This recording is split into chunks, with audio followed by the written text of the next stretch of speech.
So the first of those risks, the first thing we looked at was the China-Taiwan crisis. So I'm talking about a lasting blockade or even an invasion of the island of Taiwan by China. I think of all the geopolitical risks, this is the one that I get the most questions about from clients. China, of course, has this long-stated goal of reunification with Taiwan, has refused to rule out using military force to do that, so it's an obvious thing to have on our list. Second, we've got an escalation of the current conflict in Ukraine. Again, I think it makes sense given the ongoing nature of the conflict.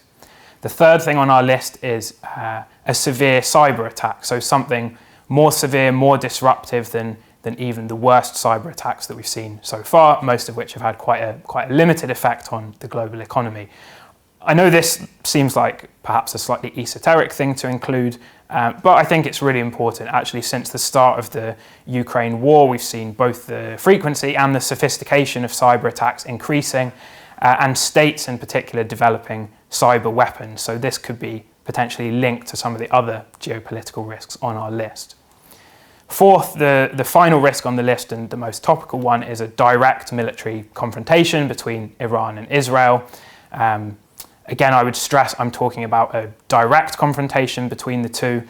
You know, we've seen events over the past few days, attacks on Israel from Hamas, some smaller attacks from Hezbollah, both of which have links to the Iranian regime. We know that Iran and Israel have been waging this proxy conflict for even longer than that through, again, cyber attacks, through assassinations. Israel's really concerned with Iran's nuclear program. It sees it as an existential threat. Israeli politicians, have their red lines for Iranian uranium enrichment. But again, I would stress it's the direct conflict that really concerns us, and that's not something we've seen so far.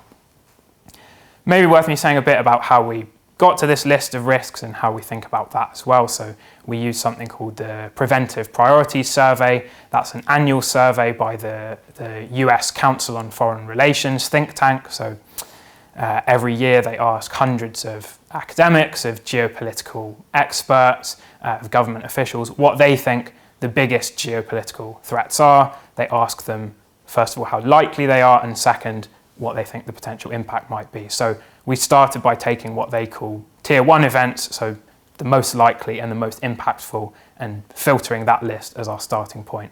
Not perfect, we reserve the right to add events that aren't captured by that, but we think it's a useful starting point, and notable that this did pick up, for example, the Ukraine invasion in advance.